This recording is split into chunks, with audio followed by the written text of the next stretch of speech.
नमस्कार. जुलै महिना म्हणजे खरीप हंगामाचा जोर. पाऊस, पीक आणि रोगराई यांचा महिना. म्हणूनच ह्या 5 काळजी घेणं खूप गरजेचं आहे. योग्य वेळेत पेरणी पूर्ण करा. पेरणीस उशीर झाला तर उत्पादनात घट होऊ शकते. जमिनीची ओल आणि पाण्याचा निचरा तपासा. तण नियंत्रणावर भर द्या. पीक उगमाच्या 15 ते 20 दिवसांमध्ये तण नियंत्रण करा. योग्य तणनाशक वापरून वेळेत फवारणी करा. रोग आणि किडींची देखभाल ठेवा. पानांवरील डाग, पाने वळणं, खोडकूज ही लक्षणे दिसताच त्वरित उपाय करा. जैविक रासायनिक फवारणीस सुरुवात करा.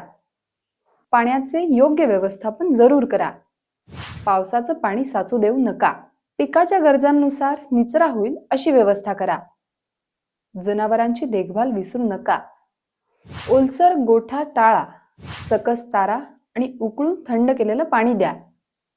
शेती स्मार्ट झाली तर उत्पादन आणि दर दोन्ही मिळतात. अशाच माहितीसाठी फॉलो करा पालवी ॲग्रिको.